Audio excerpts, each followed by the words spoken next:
derecho y al revés. Las dos caras de la realidad. El yin y el yang de los temas actuales.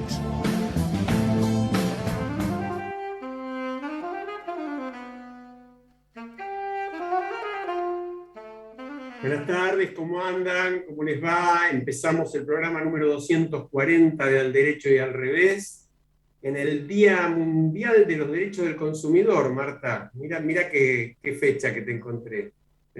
Hay pocos derechos tan postergados como los del consumidor. Tanto reconocimiento al cohete. Si empezamos a hacer la lista de derechos postergados, yo creo que nos gastamos todo el programa y tenemos invitados realmente muy importantes, así que dejemos ese tema, pero salvando la cuestión de que hay tantos derechos postergados en este país que sería bueno empezar a trabajar sobre todos y cada uno de ellos, ¿no? Sin ninguna duda. Bueno, mencionamos también, esta semana se cumplen 2 años de la primera decisión de aislamiento obligatorio, de la llamada cuarentena. En 20 de marzo fue el primer decreto que estableció esta cuarentena. Y nosotros queríamos mencionar que el 17 de marzo de 2020, en nuestro programa proponíamos, y de hecho lo hicimos, debatir la sociedad frente al coronavirus, cómo enfrentar la pandemia del miedo, y agregábamos el desafío y la oportunidad de lograr cuidarnos entre todos. El rol de la dirigencia en un momento crucial que no admite grietas. Y bueno, realmente... Han pasado 2 años que en algún sentido fueron rápidos, pero en otro sentido fueron tan largos, y yo diría que son años que contienen muchos años en su interior, ¿no? Tanto como para las personas como para la sociedad en su conjunto, muchos años en su interior. No sé si ustedes piensan lo mismo, pero bueno, esta es una sensación que pero compartimos con algunas personas que hemos charlado el tema. Vamos a arrancar presentando a nuestro invitado. Primero menciono, lo hicimos siempre, cada programa desde aquel momento hasta ahora. 5.076 casos de COVID se registraron en el día de hoy. En las últimas 24 horas, 38 fallecidos.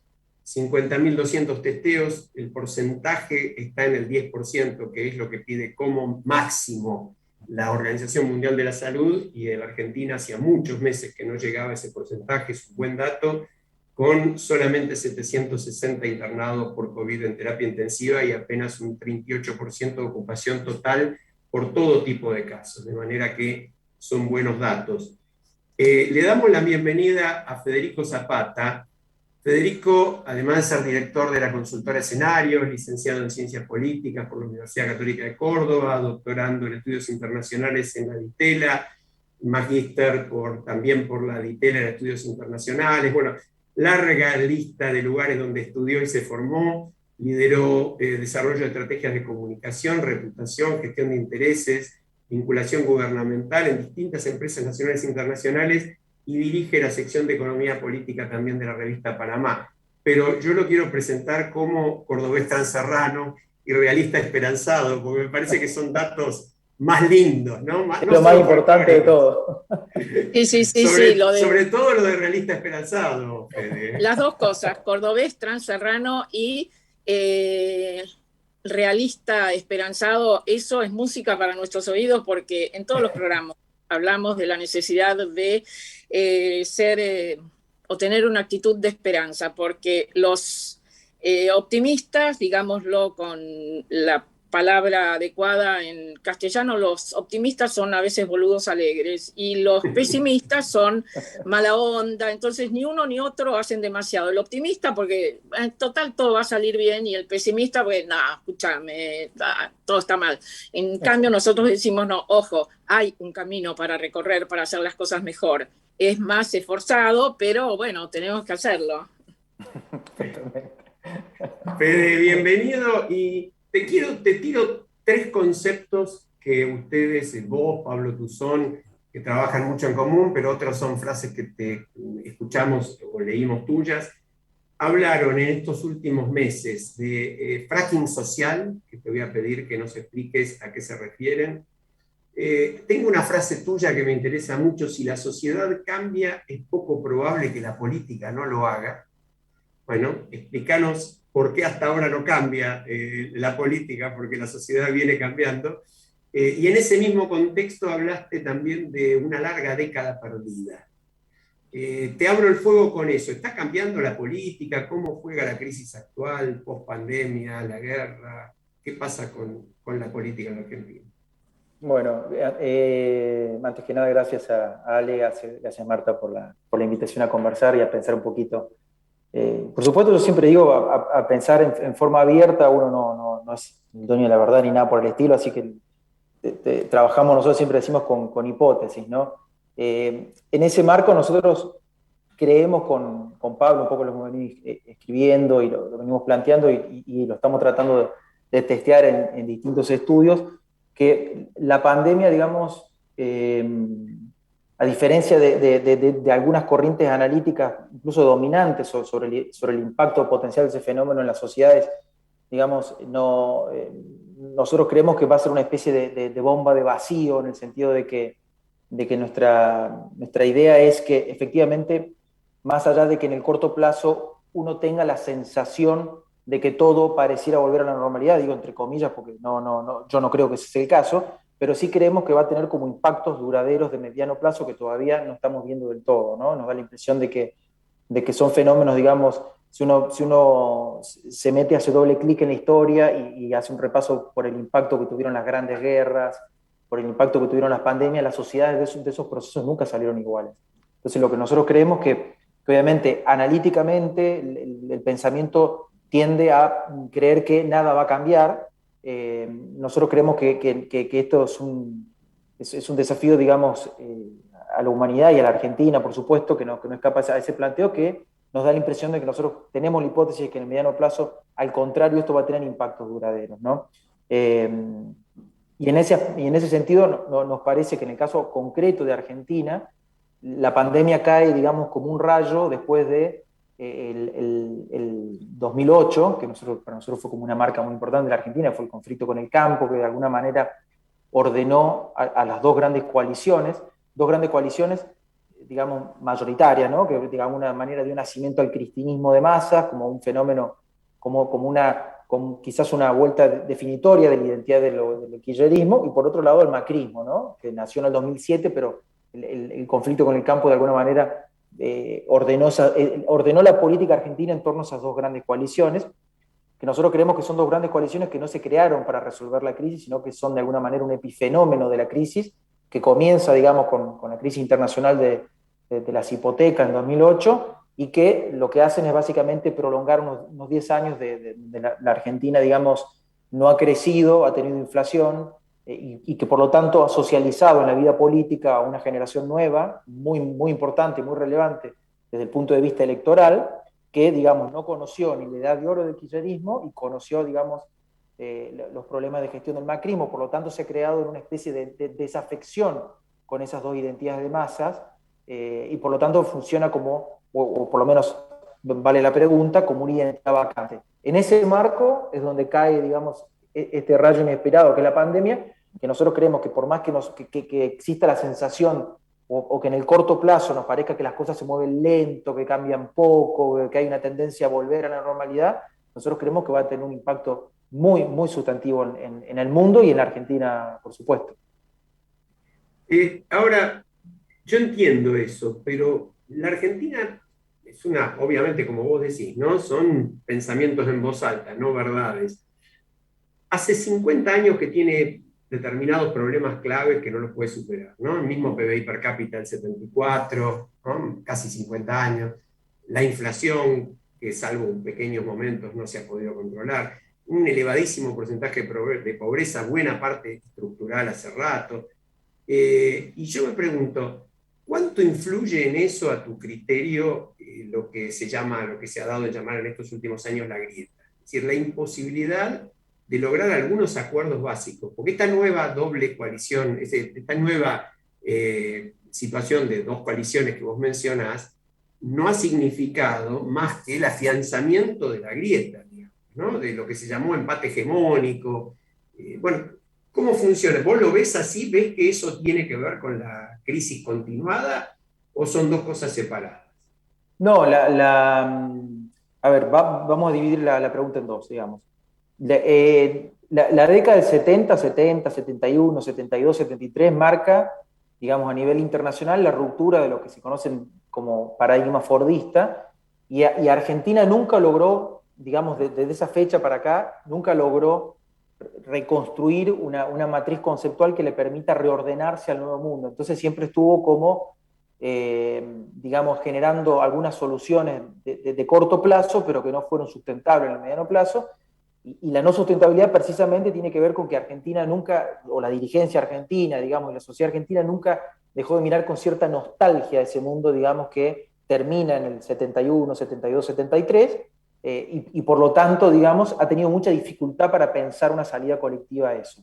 Si vos ves una publicidad de la política de los últimos 10 años, siempre vas a ver obreros industriales con un casco. Digamos, eso tiene que ver con digamos, una sociedad que sigue pensando con mucha nostalgia, y una élite que no ha logrado, digamos, generar una nueva utopía, un nuevo proceso de inserción internacional y de matriz de desarrollo diferente, pensado para los tiempos que existen, que no le puede gustar más o menos, pero son los tiempos que existen, digamos.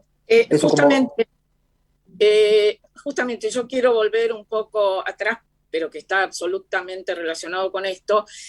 Alejandro citaba una frase tuya, un pensamiento tuyo, que es: si la sociedad cambia, es poco probable que la política no lo haga. Pero yo agregaría que si la sociedad no cambia, es poco probable que la política lo haga. Y yo creo, a pesar que vos dijiste, Federico, que la sociedad está cambiando, yo no sé si está cambiando de manera tal como para exigir una transformación estructural y que los políticos puedan sentirse presionados por este reclamo. Yo sigo pensando que la sociedad, entre nosotros, tiene la idea de que, bueno, lo que es público es de nadie. Hablo de la sociedad argentina, no de otros países que sienten que lo público es de todos. Acá lo que es público es de nadie, entonces ese espacio que ocupa la política, está bien, son todos una porquería, hacen los que quieren. Y me parece que se necesitaría un cambio más profundo de la sociedad como para que la política también cambie. No sé si estamos recorriendo ese camino. ¿Vos qué opinás? No, yo cuando digo que la sociedad se está transformando, digamos, vuelvo al arranque del programa. Yo soy un realista esperanzado. Tampoco tengo claro que ese cambio sea a favor. Digo. Yo sí lo que creo es que acá la élite política tiene una responsabilidad, y esa responsabilidad, digamos, y en esto me permito ser ofertista, digamos. O sea, la sociedad cambia y genera demandas, pero la que organiza los cambios de una época, la que ordena una época, la que le da contornos, son las élites, digamos, ¿no? La élite empresarial, la élite sindical, la élite política. Entonces me parece que, digamos, las transformaciones, si ese río revuelto que hay en la sociedad no encuentra en las élites, digamos, la construcción de algunos caminos positivos de transformación, es muy probable que eso termine como una especie de colisión de átomos de la peor manera. O sea, digo, esto también puede ocurrir, digo, ¿no? Entonces, insisto con el tema del ofertismo. Por eso hay una gran responsabilidad, pienso yo, de la dirigencia política, empresarial, de intentar generar una oferta y un diálogo maduro con la sociedad que permita avanzar en una senda positiva, porque también puede ocurrir que estas transformaciones o estos movimientos tectónicos de la sociedad terminen de la peor manera. O sea, quiero ser totalmente claro en eso, ¿no?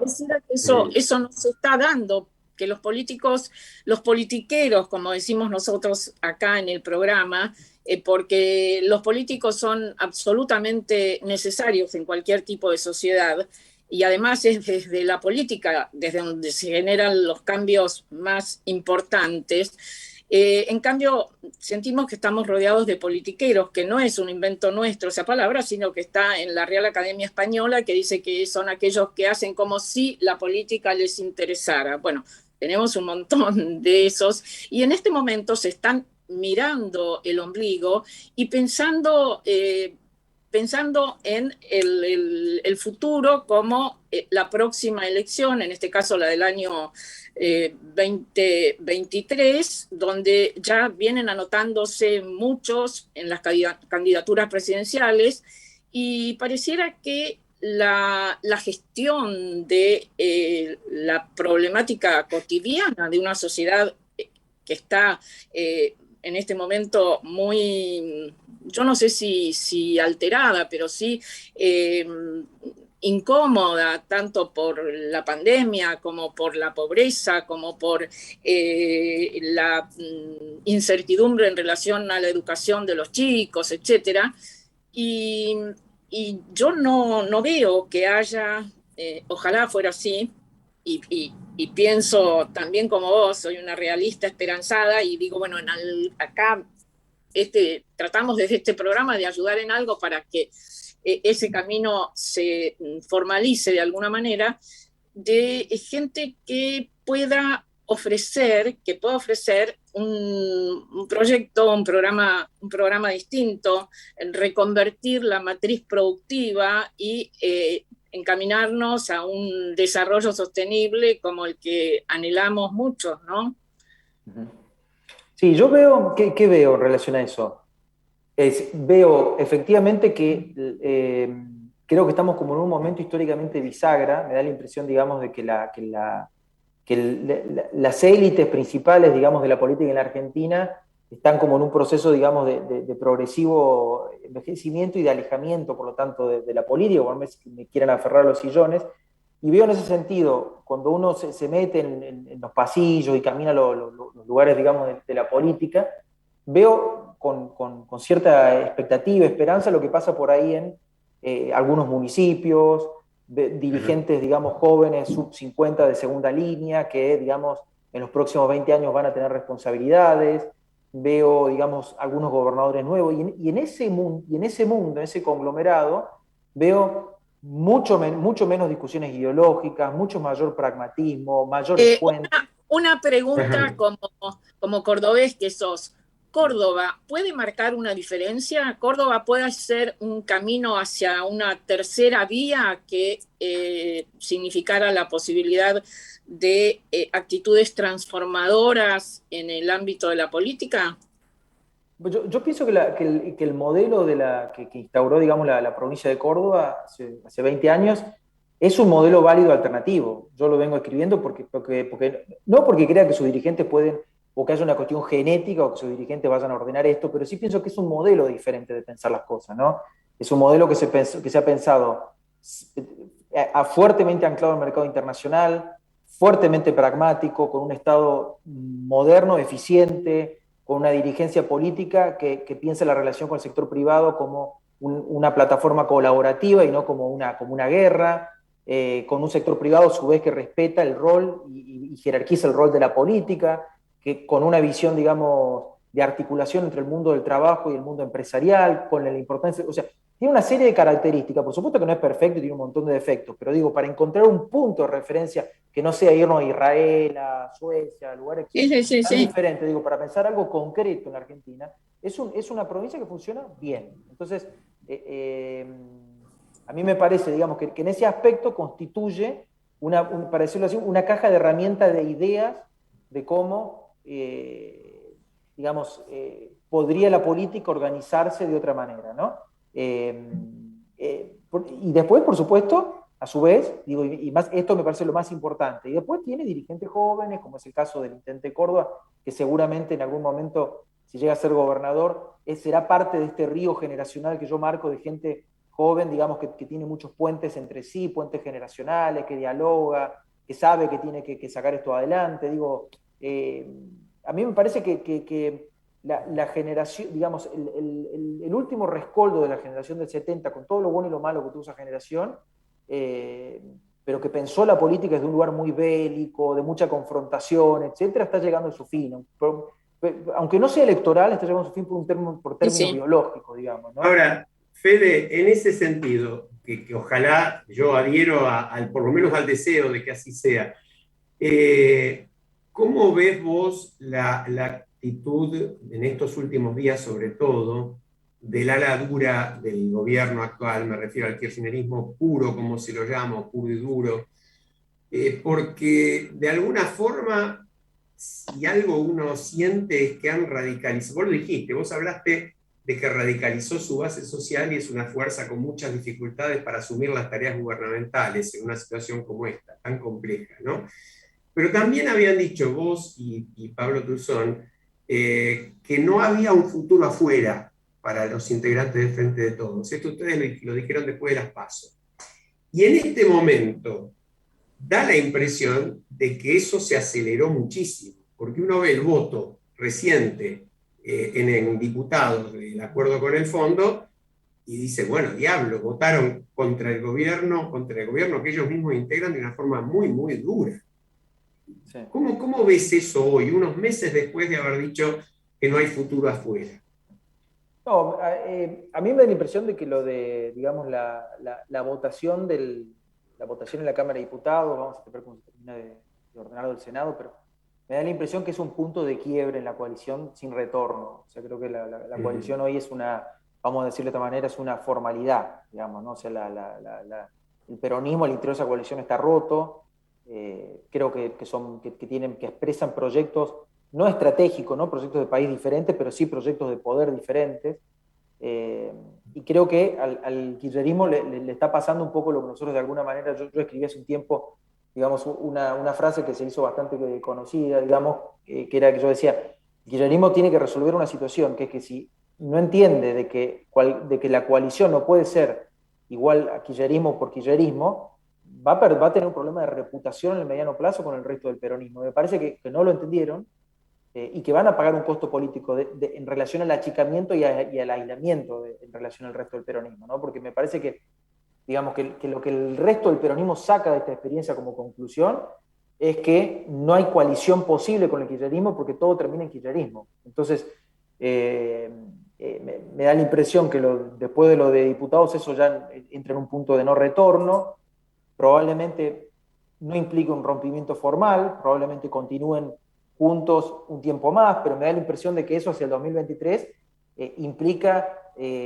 una reingeniería del Frente de Todos. El Frente de Todos ya no existe más, vamos a decirlo de esa manera, ¿no? El Frente de Todos no existe más. Hoy es una marca, un significante vacío, como decía Laclau, pero no es nada hoy. Entonces, lo que vamos a ver, me parece, rumbo al 2023, es un reordenamiento del peronismo, donde el kirchnerismo va a ocupar un lugar, digamos, más bien que cada vez de achicamiento geográfico, de marginalidad ideológica, de posicionamientos más duros, y el resto del peronismo se va a tener que reinventar. No sé cuánto tarda ese proceso. Al radicalismo le tardó 20 años. Digamos, va a depender de la capacidad de la dirigencia para ser resiliente y para ser innovadora, la rapidez, ¿no? Y a su vez, y creo que también vos dijiste algo al respecto, que dentro de Juntos por el Cambio, los más halcones se irán con los libertarios y algunos, por ejemplo, el radicalismo y un sector del PRO, hacia un lado más socialdemócrata. ¿Es así? Bueno, ahí pasa que está bueno, porque digamos, porque lo que está en crisis, como lo que está en crisis son las dos coaliciones, de alguna manera. O sea, ahí está el fracking, ¿no? Ahí está el fracking. Está en crisis el sistema, claro. A medida que el cristinismo, digamos, que es el sol del sistema, se empieza a apagar, que es lo que ocurre, ¿no? Se apaga, se encoge. Entonces, eso hace digamos, que eso que nos parecía a los politólogos tan estable y tan perfecto, que es el coalicionismo, empieza a tener fisuras por todos lados hacia adentro. Entonces, obviamente que hay movimientos. Y es muy difícil decir cómo termina esto, pero probablemente en el 2023, gane quien gane, no termina como lo conocemos hoy. Va a terminar de otra manera. Entonces, y eso implica que probablemente los movimientos que se dan al interior del sector del peronismo, digamos, sean paralelos a los movimientos que se va a dar el arretismo en su construcción, a los movimientos que se puede dar el macrismo, a los movimientos que se puede dar el radicalismo. O sea, hoy digamos, hay una superficie que aparenta estabilidad, pero lo que tenemos adentro es un gran dinamismo, y eso me da la impresión de que esto, que hoy nos parece que no va a cambiar nunca, quizás si esta charla la tenemos 5 años, y mirando para atrás vamos a decir, cambió un montón. Bueno, porque probablemente, efectivamente, lo que hay es un reordenamiento general de un sistema de coaliciones que no se ha mostrado capaz para transformar o ordenar la Argentina. Vamos con el realismo esperanzado. Pero te cambio al tema económico, que entiendo que también es tu especialidad, vos te dedicas mucho a eso.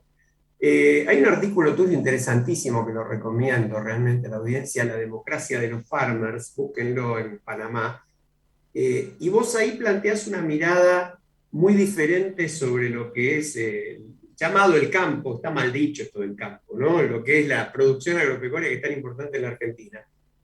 Teniendo en cuenta ese conocimiento tuyo de la realidad de la explotación agropecuaria, de la agroindustria, etcétera, y hablando ahora de las consecuencias económicas de la guerra de Ucrania, de estos aumentos brutales de precios, ¿qué pensás de las primeras medidas planteadas estos días por el gobierno, más allá de que va y viene, este tema de la suspensión de exportaciones de harina y aceite de soja, aumento de retenciones pero no aumento?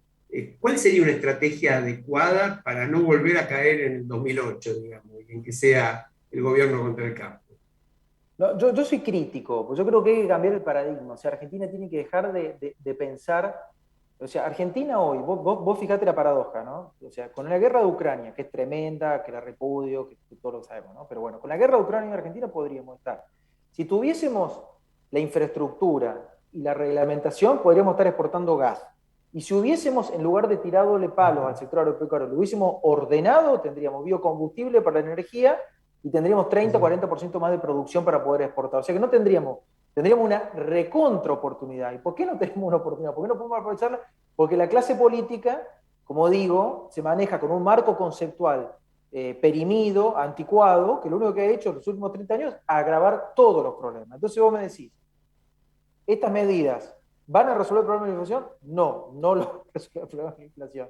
Entonces lo que van a hacer es crear otro problema. Entonces yo creo que lo que hay que pensar en la Argentina es al revés. Hay que dejar de pensar en que el sector privado es un enemigo al que hay que tenerlo con un arma todo el tiempo y pasar a pensar que el sector privado tiene incentivos y trabajar políticas inteligentes con los incentivos. Si uno trabaja política inteligente con incentivos, puede en un plazo realista de 2 o 3 años aumentar un 30% las cabezas de ganado de la Argentina, aumentar un 30% el área cultivada. Lo que hay que pensar es inteligentemente es cómo uno construye incentivos para que los sectores produzcan más en lugar de que produzcan menos. Es un poco al revés de lo que se hace.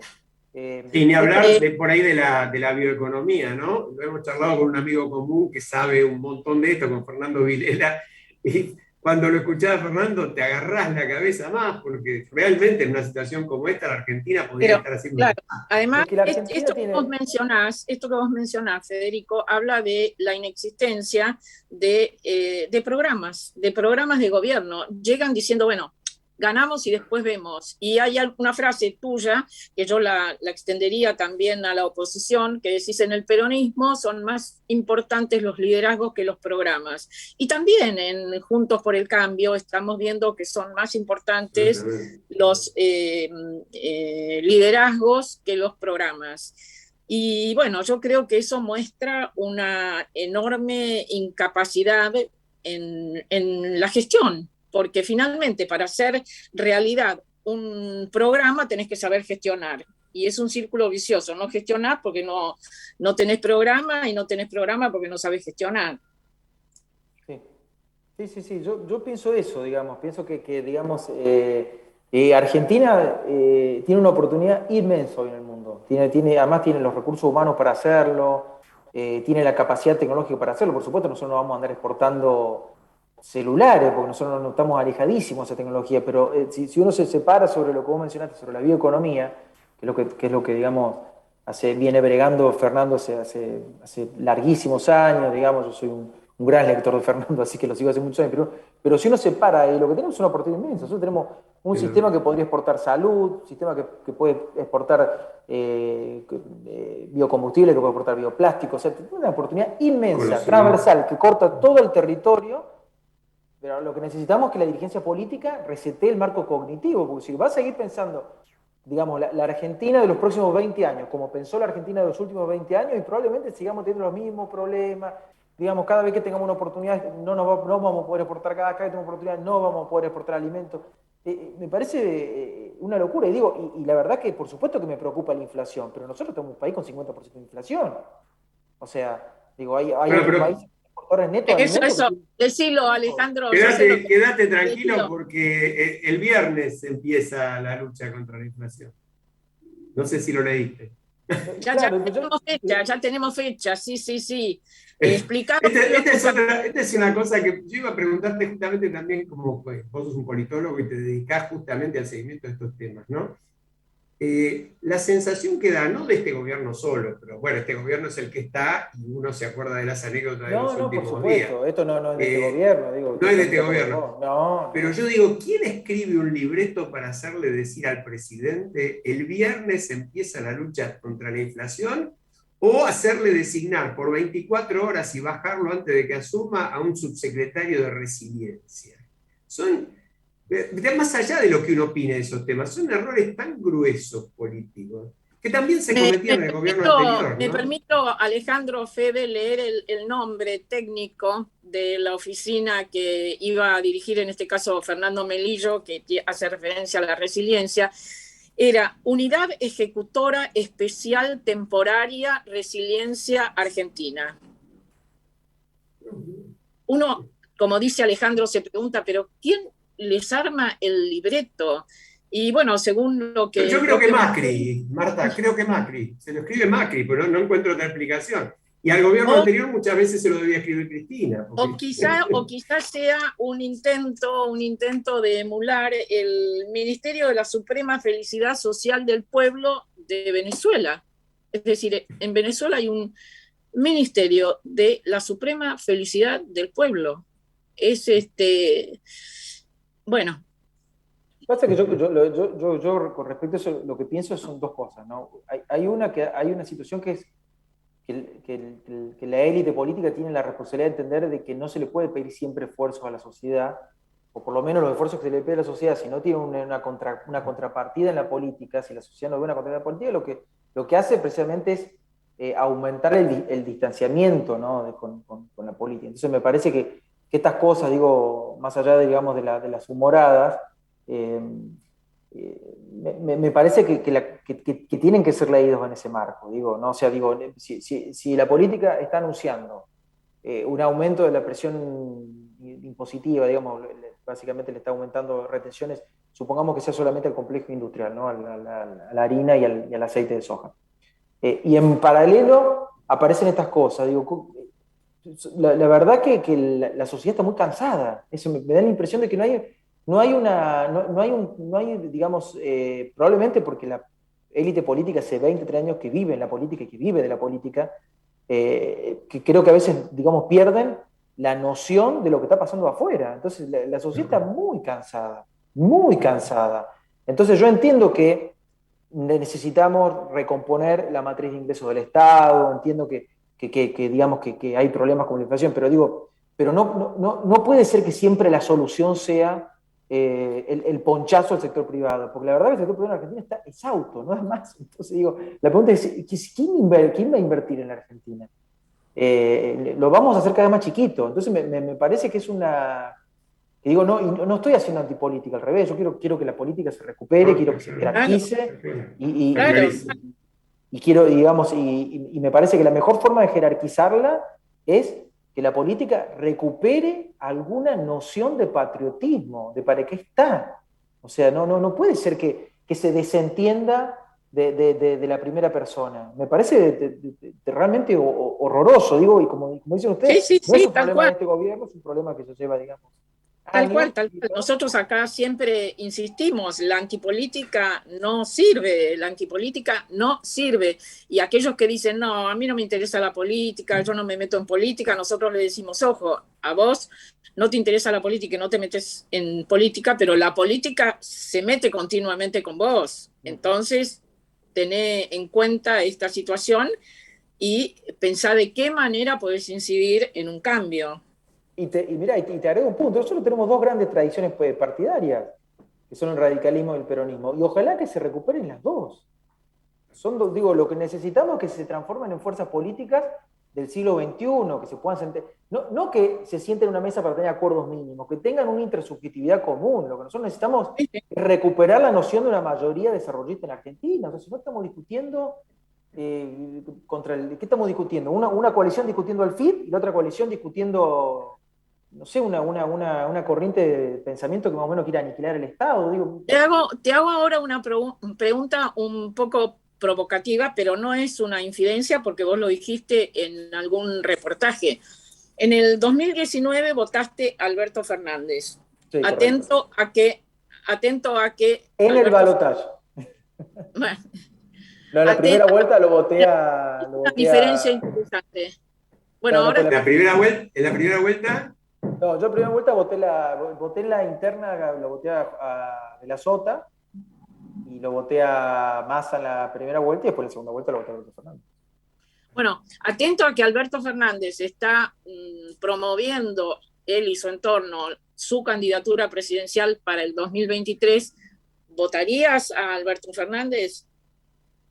No sé en este momento qué haría, o sea, creo que, digamos, no tengo claro quiénes se van a presentar. Viste que la elección siempre depende de una paleta de ofertas. Yo estaba muy ilusionado con Alberto Fernández. O sea, lo pongo así en primera persona, soy de los que se ilusionó mucho con él, más allá de que, repito, yo tenía un gran aprecio por De la Sota, con lo cual me hubiese encantado que De la Sota llegase, obviamente era difícil, pero bueno, nada, fui de los que se ilusionó, digamos, genuinamente, desinteresadamente además, con Alberto Fernández. Y bueno, creo que le queda un año en el que él puede, digamos, intentar reordenar su liderazgo, reordenar a su equipo, digamos, hablarle a la sociedad. Yo no descarto que llegue competitivo al 2023. Lo que pasa, bueno, lo que uno no tiene hoy es la foto completa de quiénes van a ser los que van a llegar a ese lugar, ¿no? Yo no lo voté a Alberto Fernández, también lo conocí bien en su momento, no lo voté, pero era una de las tantas que pensaba que, bueno, ojo, que puede llegar a hacer cosas distintas. Bueno, rápidamente me desilusioné, pero creo que esto les pasó a muchos, o nos pasó a muchos. es así, es así. A ver, Fede, se nos acaba un poco el tiempo, pero hay una pregunta que te quería hacer porque vos dijiste algo que a mí me llamó la atención hablando de la juventud. Dijiste, está claro que la rebelión de la juventud, es decir, la juventud siempre se rebela contra algo, que en este caso en la Argentina será anti-establishment, anti-progre, asumiendo que parte de las élites culturales argentinas en los últimos 20 años tuvieron más esa idea, ¿no? Yo confronto eso con los votos de Milei, o de Esper, pero sobre todo de Milei. Y con las opiniones que en el programa les hemos hablado, de familiares incluso cercanos a nosotros. Nosotros tenemos a esta altura con Marta nietos grandes también. Vemos realmente prosperar de golpe esas ideas en chicos que jamás hubiéramos pensado que podían pensar así. ¿Tiene alguna chance esa postura? ¿Puede ser una propuesta de poder? No digo en 2023, pero por ahí en 2027, ¿a ese nivel llegamos? Yo pienso que, digamos, si tuviera que arriesgar algo, diría digamos, los fenómenos así tan antisistema como el de Milei ahora o el de Zamora en el 2001, lo que terminan haciendo es como reordenando un clima de época, pero si uno mira la historia argentina, son más las fuerzas políticas, digamos, internas, los insiders, digamos, los que terminan capitalizando eso y reordenándolo, sobre todo porque, digamos, después, más allá de la cuestión discursiva, hay que gobernar, hay que armar equipo, y esto no es tan simple a veces como crear un liderazgo así, digamos, de casi digital. Sin subestimarlo, no lo conozco, fui a 2 actos de él para ver, o sea, fui como espectador porque me interesa entender cómo funciona la política, así que fui. Me sorprendió porque lo que vi fue básicamente gente muy joven, y gente, te diría, de clase media y media baja. Un voto que uno tradicionalmente, o por lo menos hace 10, 15 años atrás, probablemente iba al peronismo, te diría. Y no me extraña que haya mucho voto del peronismo que esté yendo a Milei, porque es un voto joven que, como te digo, o sea, para el joven hoy, ¿qué es lo conservador? Bueno, lo conservador es el frente de todo hoy para los jóvenes. Porque, digamos, los guste o no, de los últimos 17 años, el kirchnerismo, o el kirchnerismo, mejor dicho, los últimos 17 años, fuera de los 4 años de Macri, el grueso de gobernanza está marcado por el kirchnerismo. Entonces la juventud no ve en el kirchnerismo algo que pueda aportar novedad, riqueza, alguna apertura. Entonces se ve tentado a otras cosas. Y además, no soluciona los problemas, digamos, la clase política soluciona el problema, y dice, bueno, che, si ustedes no van a resolver el problema, no solucionan el problema, ¿saben qué? Córranse, por lo menos, digamos, déjenme, porque es como que, viste, te dicen, mira, no está mal la reforma laboral y está mal que trabajes en Rappi, porque lo que hay que hacer es lo que se hacía previo a la década del 70, ok, pero es una declamación, pero nadie te lleva a la previo a la década del 60. La gente sigue en el barrio, se sigue embarrando, no tiene cloacas, entonces como que dice, vos me estás planteando algo, pero no lo solucionás, bueno, correte y lo voy a hacer de otra manera. Entonces, ese me parece que es el gran desafío que tienen los insiders, es cómo reconstruyen un cable de conexión con lo que le pasa a las nuevas generaciones, que son nuevas generaciones digitalizadas, mucho más dinámicas, mucho más interconectadas con el mundo, mucho menos cargadas ideológicamente, porque les gusta trabajar por resultados, les gusta la flexibilidad, les gusta moverse. O sea, hay una morfología social nueva que la clase política no la puede meter en un organigrama de un Estado con una dirección. Entonces, digo, incluso no es solamente un desafío electoral de una plataforma, también un desafío de cómo el Estado se reconstruye. El Estado no puede ser esa cosa beberiana como nosotros la pensamos en el pasado, probablemente porque no tenga efectividad para resolverlo. Tenga que ser un Estado mucho más anclado sobre la inteligencia artificial, con mayores procedimientos tecnológicos, con mayor inteligencia o mayor seguridad en el manejo de los datos. Hay un montón de dinámicas donde me parece que hay como una disonancia entre una clase política que sigue pensando básicamente con el espejo retrovisor y una sociedad que quiere ir avanzando. Y en medida que la clase política no le dé respuesta, lo que va haciendo es va a ir buscando estos liderazgos, digamos, extremos o alternativos que le den alguna solución más radical al asunto, digamos. Bueno, Fede, como siempre nos pasa, nos fuimos de largo en la charla, te robamos unos minutos más de lo que habíamos acordado y además se los robamos también a la pausa a la que tenemos que ir inevitablemente. Federico Zapata, politólogo, director de escenarios, cordobés traserrano y lo más importante para nosotros, realista esperanzado. Te agradecemos mucho tu participación en El Derecho al Revés. No, gracias a ustedes. Gracias, Federico. Gracias a vos, Marta. Bueno, un abrazo. La pasé muy bien. Un abrazo muy grande. Nos vemos pronto. Vamos a la pausa, Gerardo. Vamos la radio, somos tu voz. Vamos con Eco, siempre la verdad y la mejor información. El mejor gimnasio te espera. Elegí las clases que quieras. En Anfis vamos a cuidarte. En Anfis venimos a encontrarte. ¿Cómo prevenir dengue, zika y chikungunya? Sin criaderos no hay dengue. Limpia tu patio de objetos que acumulen agua. Elimina agua estancada de recipientes. Reemplaza con tierra o arena el agua de tus flores. Tapa los tanques de agua y cisternas. Tira y perfora llantas para que no acumulen agua. Limpia floreros y bebederos. Recordá, sin criaderos no hay dengue. Intendencia Menéndez.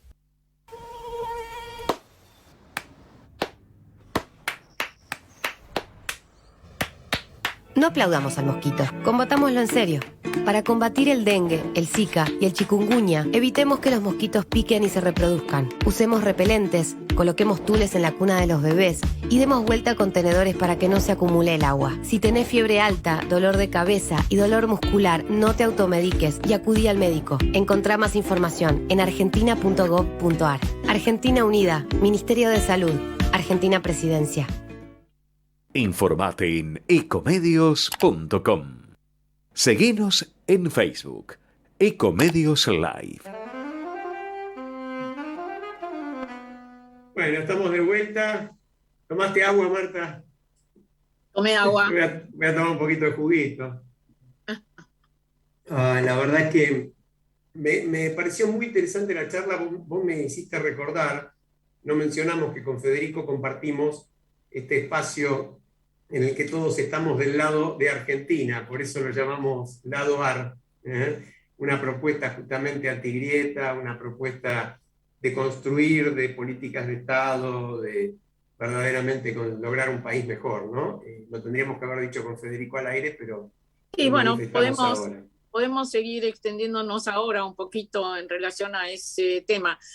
Surge esta plataforma Lado AR, que muchos estamos integrando, entre ellos, bueno, Federico y Zapata Pablo Tuzón también, que es su coequiper, y bueno, otros más. Tiene que ver con la continuidad de aquello que empezamos en el 2020, a comienzos de la pandemia, desde la Escuela de Política y Gobierno de la Universidad Católica Argentina, y decidimos trabajar en ese momento sobre un tema que le pusimos el título un poquito ingenuo, quizá en ese momento, para que el día después seamos mejores, pensando que el día después estaba cercano. Bueno, el día después se fue extendiendo, y trabajamos con alrededor de 200 referentes, ya sea académicos, políticos, empresariales, provinciales, etcétera, y se elaboraron conclusiones muy interesantes sobre temas que debemos abordar para construir ese proyecto que anhelamos. En el 2021 trabajamos la idea de continuidad de para que el día después seamos mejores, con algo que dimos en llamar construyendo puentes. Además dijimos, no es para quedarnos a vivir en los puentes, sino para llegar a un terreno fértil desde donde podamos plantar un proyecto colectivo que nos debemos todavía. Y esto fue el 2021, y ahora, en el 2022, todo eso confluye en una plataforma, Lado AR, que se basa en 3 cuestiones básicas. Una es el reconocimiento y la búsqueda de experiencias innovadoras, que hay un montón en Argentina, ¿no? Y es, a su vez, estas experiencias como ideas portadoras de futuro. ¿Y quiénes pueden llevar adelante estas experiencias, o están llevando adelante estas experiencias? Líderes integradores. Estos 3 pilares, ideas portadoras de futuro, experiencias innovadoras y líderes integradores, conforman esta plataforma que esperamos se vaya extendiendo y mucha gente se vaya sumando a ella, ¿no? Tal cual, tal cual. Yo quería agregar a lo que vos dijiste, que efectivamente esto no pasa en Suecia ni en Finlandia, esto pasa en la Argentina, y que recoge experiencias muy concretas y reales, como decía Marta. En esto trabajamos nosotros con Marta desde Argentina Conversa, trabajó el programa de bioeconomía de la Facultad de Agronomía, lo mencionábamos a Fernando Vilela hace un rato, el Millennium Project, el Centro Latinoamericano de Globalización y Prospectiva, el Instituto de Planeamiento Estratégico, la Red NAP, el CIPEC y por supuesto la Escuela de Política y Gobierno de la UCA. Y a esto se unió una enorme cantidad de gente, sobre todo gente muy valiosa, ¿no? La demostración, esta idea que de alguna manera la resumía Federico, de que con un poquitito de actitud constructiva, de políticas mínimamente estables por un rato, ¿no? De saber que en la Argentina algo va a seguir siendo igual dentro de un año. Además, vos fijate, hoy perdóname que agrego, hoy salió el índice de febrero de inflación, 4,7% en un mes. Y seguro que marzo va a ser mucho peor por la crisis energética, el problema de la guerra, etc. Pero porque nosotros llevamos un arrastre espantoso. Entonces, frente a esto, y sí sacándole el humor, porque realmente lo más fácil es el humor, pero hay que sacarle el humor. A mí me parece trágico que el presidente de la Nación, el mismo día que sale un índice de 4,7%, diga, el viernes empieza. Y inmediatamente, ¿qué hace la oposición? Faltó que dijera la hora exacta. Bueno, ¿no? Para estar... esa fue la respuesta de la oposición. Esa fue la respuesta, está en los títulos de los diarios. Le preguntan a qué hora, lo cual también es patético, porque en lugar de contestar con política y con propuestas, una oposición que también dejó más del 40%, ahora viene y dice, ¿a qué hora? Bueno. Alejandro, digamos lo siguiente. Con Federico hacíamos una evaluación de liderazgos, programas, etcétera, y decíamos que en general tanto el peronismo como la oposición tienen o dan más relevancia a los liderazgos que a los programas. En esta experiencia que nosotros estamos comentando, que estamos transitando desde el año 2020 y que llevó a reunir a tantos referentes y líderes sociales y que se plasmaron en conclusiones, se escribieron, hay un libro electrónico al respecto, donde están explicitadas las cuestiones que habría que hacer en el tema institucional, en los temas socioeconómicos, en educación, en federalismo, en cantidad de temas. Y yo lo estaba releyendo estos días, es un verdadero programa de gobierno, es un verdadero gobierno que, por supuesto, desde el lado AR ponemos a disposición de aquellos que puedan estar interesados, ¿no?, en acceder a él. Y sí, los políticos que están peleando ya por las candidaturas y las elecciones del 2023 se preocuparan por buscar, si no pueden hacerlo ellos, por buscar programas y comprometerse a llevarlos a cabo en caso de ganar.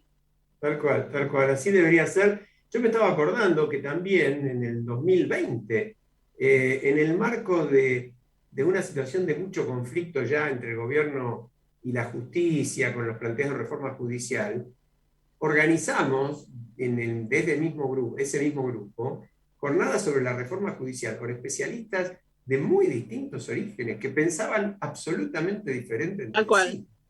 Y también tenían propuesta, de hecho la síntesis de esas jornadas sería el basamento para propuestas de reforma judicial que el país sin duda necesita, pero no en beneficio de uno o de otro, sino en beneficio de mejorar el sistema, ¿no? Eso es lo que más impresiona en la Argentina, la dificultad. Hay veces que uno piensa, bueno, lo que pasa es que es tan compleja la situación que no hay alternativas. No, lo que pasa es que la dirigencia la hace mucho más complicada de lo que es al no buscar alternativas, ¿no? Me gustó la propuesta de Federico en ese sentido, de decir, bueno, vayamos a las soluciones, vayamos a los problemas, dejemos esta cuestión de una dirigencia que atrasa, que hace muchos años que está ahí metida en los puestos y parecería que no se dedica a otra cosa que a mantener, ¿no? Sí. En fin, de todas maneras, seamos realistas, esperanzados. Vamos a decirle a nuestra audiencia que tenemos una serie de cosas sumamente interesantes. Para empezar, en un ratito después de la pausa vamos a estar con Marcelo de Jesús desde Washington hablando de cómo empezó a afectar ya la guerra, las consecuencias económicas de la guerra a los Estados Unidos, cómo se están parando los partidos de ese país tan poderoso frente a la guerra. Si recordemos que el expresidente Trump fue bastante amigote de don Putin, y no solo eso, sino que hace un par de días dijo que era un genio. Bueno, será interesante escuchar que Marcelo nos cuente eso. Y en la última media hora vamos a tener, habíamos anunciado en la difusión del programa a la madre de Benjamín. Benjamín ya a esta altura, Benjamín Esquiza, el apellido está en los medios, así que no hago ninguna violación de secretos en esto. Es este chiquito con altas capacidades intelectuales, superdotado, a quien se le negaba la posibilidad de cursar un grado, en este caso ahora 2 grados más, para los cuales había rendido sobradamente los exámenes y tenía plena capacidad. Anunciamos a María Soledad Key, la madre de Benjamín, no puede estar porque está con mucha gripe, hay que cuidarse de la gripe ahora, sobre todo de la A, pero sí va a estar Andrés Esquiza, el papá de Benjamín, de manera que vamos a charlar largamente sobre el tema. Si te parece, nos vamos a la pausa, vamos al noticiero, y volvemos en un par de minutos para conversar ya con Marcelo sobre Estados Unidos. Gerardo, vamos al noticiero. Ya volvemos.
Desde Buenos Aires, transmite LRI 224, AM 1220, Ecomedios.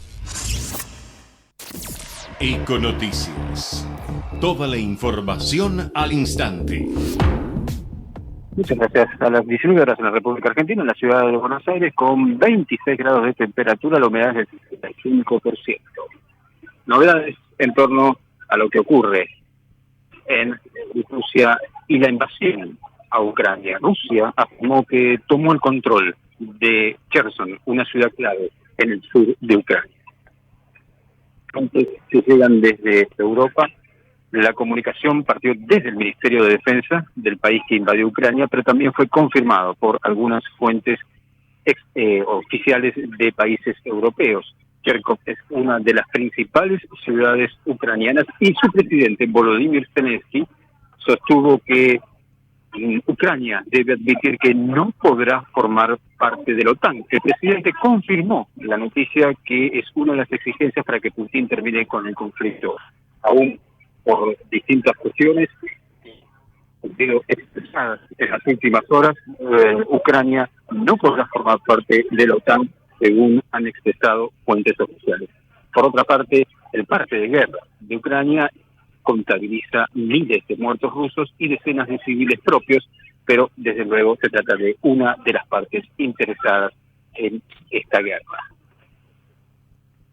En Buenos Aires, un informe de Antonio Derapa. La mejor información pasó por Econoticias. Ecomedios.com. Desde Buenos Aires, transmite LRI 224, AM 1220, Ecomedios. Tengo algo excelente para recomendarte. MGN Salud es una empresa de medicina que te da más servicios, más beneficios y la mejor atención. Anota, llama a MGN Salud al 4629-3351. Podés asociarte ahora y aprovechar tus aportes. Llama al 4629-3351 y asociate a MGN Salud. MGN Salud llegó para cuidarte. Superintendencia de Servicios de Salud, www.sssalud.gov.ar, 0800-222-72583. RENEM, número 117924. En mi casa somos como 40 millones de personas.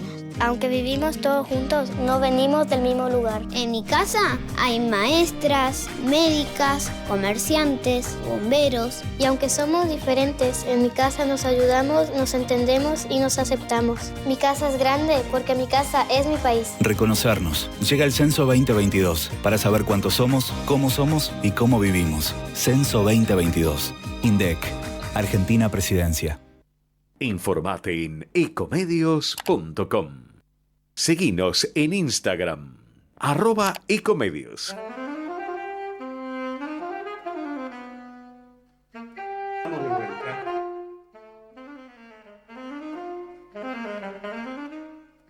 Bueno, estamos de vuelta. Lo tenemos con nosotros a Marcelo de Jesús directamente desde Washington, pero no está en un refugio nuclear por el momento. Mejor no hacer chiste con esas cosas porque son... yo creo que en eso, Marcelo, y te doy la bienvenida tocando las declaraciones del secretario general de Naciones Unidas de ayer, que justamente si algo no hizo fue reírse de la amenaza nuclear, ¿no? Yo te quería preguntar antes que nada, ¿se vive algún temor en los Estados Unidos respecto a la escalada de la guerra en Ucrania? ¿O todavía es una cuestión que se ve más por los medios y no ha llegado a la población? No, bueno, hola primero a la audiencia, es la segunda vez en el año, un gusto poder estar no solamente con Marta y con Alejandro, pero con la audiencia de nuevo este año. Gracias por tener un programa en vivo, digamos. Yo diría que el temor nuclear, no, lo que se habla más es de la guerra bioquímica, que es este fantasma que agitó Putin diciendo que son los ucranianos los que van a sacar la guerra biológica, y en Estados Unidos especulan entonces que Putin estaría preparando el terreno para este tipo de guerra. Una guerra biológica que con el viento va a cualquier lado, ¿no es cierto? Lo mismo que el tema de la radiación, de las centrales nucleares de Chernobyl, que no es la que ya se fundió, está arreglada, digamos, y otras centrales nucleares. El 56% de la energía de Ucrania es nuclear. Así que eso sí es realmente un problema. Entonces, por acá no se vive el temor a que vaya a caer un misil intercontinental. Lo que sí se piensa es que tal vez Rusia vaya a usar armas bioquímicas y eso pueda afectar a Europa. Y escúchame, Marcelo, en la vida cotidiana, ¿hay alguna inquietud especial? ¿Todo se desarrolla normalmente? ¿Allí se habla de este tema en reuniones de amigos, en reuniones de trabajo? ¿Cómo vivís, cómo viven en Estados Unidos en este momento esta situación? Bueno, es una buena pregunta porque dispara varias aristas. En primer lugar, Estados Unidos es un país especial para uno que es argentino, sobre todo, y aunque con unos años acá. Estados Unidos está en guerra todos los días y está en guerra en todos los frentes. Es decir, el de Ucrania, obviamente, es el más sensible, ¿no? Pero no deja de ser indiferente lo que pasa en Irak o en Irak. Claro. O hay noticias que no son tan importantes internacionalmente, como por ejemplo los atentados de ISIS en Somalia, o digamos, todavía estamos juzgando a responsables de las Torres Gemelas. Entonces, Estados Unidos tiene frentes abiertos en todas partes. Algunos más agudos, como el de Ucrania, el de Siria, por ejemplo, que intervinieron hace 2 semanas con uno de los batallones que quedó ahí, porque ISIS había atacado una cárcel donde estaban detenidos los guerreros junto con las familias. Bueno, todos los días estamos en noticias. Entonces acá la normalidad es diferente de la que uno podría suponer. Ahora, una parte de tu pregunta es, ¿qué es lo que se habla en reuniones de amigos? Bueno, este es un tema muy distinto que en Argentina. Acá se cuida mucho de qué temas hablas. Está muy bien hablar de las vacaciones, está muy bien hablar del tiempo, a dónde van a estudiar tus hijos, pero temas sensibles, qué pensás de la religión, de la cultura de la cancelación, de la guerra, eso tenés que tener un cuidado muy grande y me cuesta mucho hablar, porque ¿dónde pasaron las vacaciones cuando eran chicos? En una reunión de padres. A mí no me interesa, porque ni ellos conocen Pinamar, ni yo conozco las playas de Delaware. Y no me interesa. En una reunión, claro, cuando viene un extranjero a la Argentina, uno trata de buscar puntos de conexión, le preguntás qué pasa en su país, a qué se dedican, bla, bla, qué piensan. Bueno, nosotros somos muy curiosos. Acá son muy, muy cuidadosos, ¿no? La verdad es que todos tienen... Es un problema para uno, para que viene de Argentina, para acostumbrarse a hablar en esa descoloración, digamos, de los temas interesantes. Marce, interesantísimo, la verdad que está muy bueno saber cómo se vive. En mi experiencia personal, estuve muchas veces allí, tengo amigos que viven allá, sentí eso. Hago un comentario, pues es que estábamos en el cumpleaños de 50, hace casi 20 años, ¿no? De un íntimo amigo que vive muy cerca tuyo, y nos llamó muchísimo la atención. Fuimos con otro querido amigo de acá, mi socio, con quienes somos los 3 compañeros desde el colegio, y claro, a las 12 de la noche, cuando para nosotros la fiesta empezaba, estábamos en lo mejor, haciendo karaoke, todos cantando, jorobando, empezaron a levantarse a saludar y nos quedamos los 3 solos con nuestras mujeres, ¿no? Como muy, muy notable la diferencia de modalidad. Y también noté lo que vos decís, como que la charla, si no hay mucha confianza, es prudente, ¿no? Es muy político todo, si se quiere. En ambientes donde a lo mejor uno no sospecha que haya nada de necesidad de cuidarse tanto, pero bueno, es así, ¿no? La verdad es que, ya te digo, cuesta mucho que uno viene de un país como Argentina, donde estas cosas se hablan en la mesa, a lo mejor acaloradamente, pero que no se rehúye el tema, y acá eso no. Es un Escúchame, tema y te llevo al tema político. sí. Ante esta situación, porque como vos decís, Ucrania no es una guerra más para los Estados Unidos, a pesar de que no esté participando en forma directa, pero es una situación de alta tensión, de alto conflicto, la amenaza de armas químicas, nucleares, etcétera, se juega el poderío geopolítico en forma muy dura. Sí. ¿Qué actitud tienen los dos partidos? Es decir, los demócratas en el gobierno, los republicanos en la oposición, sobre todo teniendo en cuenta la relación muy fuerte entre Donald Trump, la mencionábamos con Marta antes de la pausa, y Putin, a quien incluso volvió a calificar de genio hace pocos días. Sí. ¿Cómo juegan los republicanos? Porque estamos hablando de paquetes de ayuda muy grandes. ¿Hay unidad política de Estados Unidos en torno a esto o está atrás la grieta subyacente? No, Ucrania es un tema convocante para todos. En el discurso de la Unión, que es la apertura, digamos, formal de sesiones del año, estuvo Biden cuando presentó a la embajadora de Ucrania de pie, una ovación, aplausos, todo el Congreso, todo el Congreso. Sí. Hubo un video sobre ese momento y la verdad que fue muy conmovedor. Se ve absolutamente a todos los congresistas ponerse de pie y aplaudir, ¿no? Sí, eso pasó también cuando ya estaba Trump, cuando vino Guaidó al Congreso, también fue una ovación de pie. No había distinción, no había distinción de partido. De hecho, el paquete de ayuda, el último, que está saliendo ahora del Congreso, es un proyecto bipartidista. Así que hay... Es más, Zelensky va a hablar creo que esta semana al Congreso, como hizo con Inglaterra, así que creo que esos temas todavía convocan a la unidad, ¿no? Desde el punto de vista republicano, en otros temas hay dos partidos, ¿no? El que sigue a Trump y el de los disidentes, porque, digamos, el partido oficialmente sigue con Trump.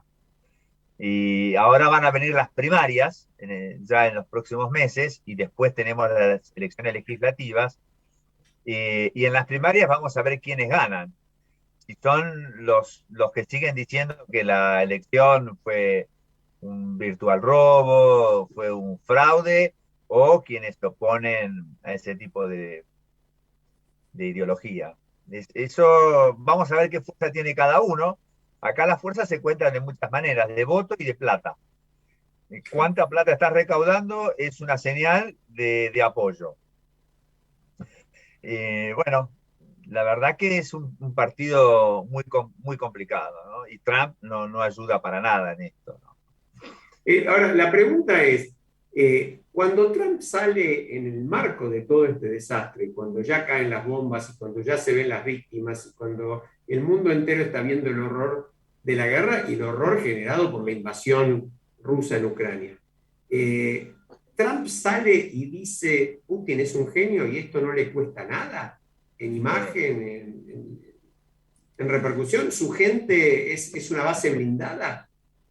Sí, te diría que sí, que tiene mucha gente que lo sigue. Es más, dijo que iba a considerar el indulto a todas las personas acusadas de las desmanes en la toma del Congreso. En la última reunión que tuvo de recaudación de fondos de donantes en Nueva Orleans, él calificó a la OTAN de un tigre de papel. Dijo, acá lo que habría que hacer es agarrar unos aviones, los pintamos con la bandera china y que le tienen unas bombas a Rusia. ¿Eso dijo? Y se peleen entre ellos. Sí, digamos, es inflamable. Él puede llegar a decir estas cosas, tiene un público para... Les estoy dando unas pinceladas porque son realmente impactantes, ¿no? Como alguien puede decir esto en Estados Unidos. Él dijo que estando él en funciones, lo de Putin nunca lo hubiera hecho, porque eso de Trump es un hombre que dialogaba mucho con Putin. Bueno, más allá de qué es lo que pueden haber hablado, eso es lo que dice Trump. En fin, también uno podría pensar que también dijo que iba a solucionar el tema con Corea del Norte, ¿no? Y, bueno, estamos en el mismo lugar. Tal cual, tal cual. En fin, bueno, una pregunta. Sí. ¿Cómo ves vos y qué te parece que puede pasar en relación a China? ¿Cómo se vive en Estados Unidos la postura que China finalmente adopte? Porque hasta ahora está manejándose desde su capitalismo de Estado autoritario, como muchos lo catalogan, con cierta prudencia, casi como hasta administrando la agresividad de los rusos. Pero, ¿qué te parece que puede pasar con China? Y esa es la gran pregunta. Mirá, hasta hace 5 minutos, te diría, 5 minutos figurativamente, el gran desafío para Estados Unidos era China. Y no digo que deje de serlo, pero me parece que descuidaron el tema de Putin.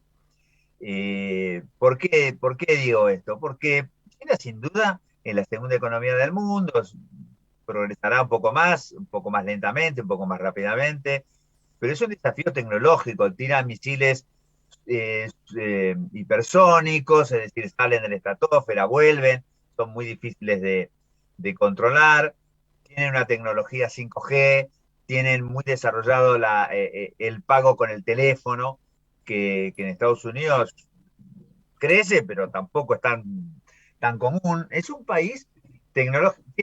Los policías, por ejemplo, recorren con anteojos, con reconocimiento facial. Es un país que ha crecido mucho, tiene un poderío naval que, bueno, está detrás de Estados Unidos, pero que sigue creciendo. Entonces, es realmente el desafío. Ahora, lo de Rusia es como que los ha dejado medio fríos en cuanto a sus prioridades, ¿no es cierto? Me parece que Putin es una especie de manotón de ahogado. Tenía a Rusia mucho más para crecer dentro del sistema y no fuera del sistema, que es un poco lo que dijimos en la columna del martes pasado, ¿no? China no quiere sacar los pies del plato, quiere ser el líder, quiere ganarle a Estados Unidos. Me parece que en ese sentido es una competencia legítima, pero lo de Rusia es un tema. Ahora, para China, Rusia también se va a hacer una especie de salvavidas de plomo, ¿no? Porque durante los Juegos Olímpicos ellos firmaron este famoso tratado de paz y amistad. Xi Jinping dijo, es una amistad que no tiene límites, pero bueno, hoy la tenés a Rusia invadiendo Ucrania y todos los días tenés las imágenes de la pobre gente caminando por la calle, las bombas que caen sobre los hospitales, y esto es un pasivo para China, ¿no es? Si esto se resolvía en 2 días, ya era un tema diplomático, hoy es un tema humanitario. Entonces, no sé, y el aislamiento ruso se va a ir haciendo más grave internamente, ¿no? Con lo que pasan los días. Ahora, por ejemplo, le vence 100 y pico mil millones de dólares, no, 107 millones de dólares de la deuda pública. Supongo que lo va a pagar, pero uno de los problemas que tiene Rusia es el Banco Central. 2/3 está nominado en dólares y euros. Y esa plata no la va a poder utilizar a corto plazo. No la pueden poner, tal cual. Entonces, tal cual. Esto de pelearse en 2 frentes, que es el económico con China y casi militar con Rusia, es una cosa que no la han terminado de calibrar.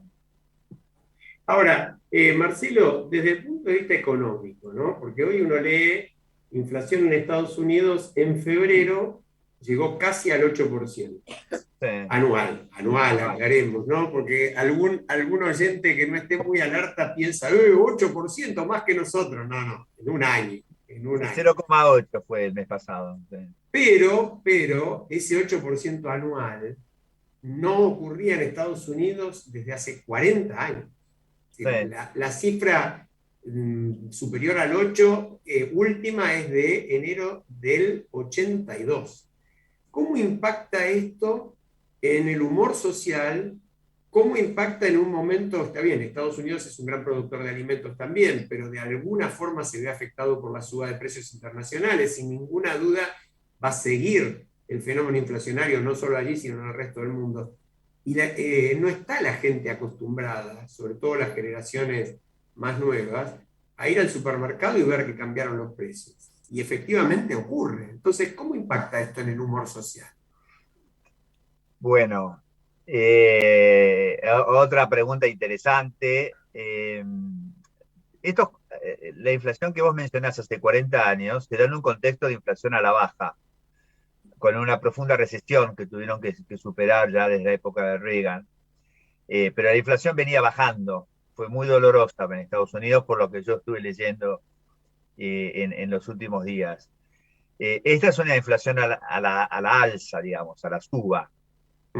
El gran problema que se planteaba es que en general la mayoría reconoce que esto es un tema transitorio, pero si no removes las causas de esa transición se convierte en un tema permanente.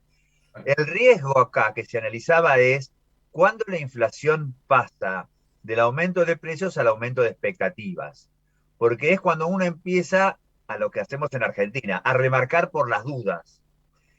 Si la inflación persiste, que ya tiene casi un año de inflación alta, el temor es que todos empiezan a remarcar, no porque haya subido la nafta, no porque hayan subido los costos de logística, sino por las dudas, con una retroalimentación en la carrera de salarios y de precios. Hoy muchos salarios han crecido positivamente, pero si la inflación crece, te come el salario, y ahí entras en este juego perverso de la espiral, ¿no? Sube una cosa, sube la otra para tratar de compensar y perdemos todos.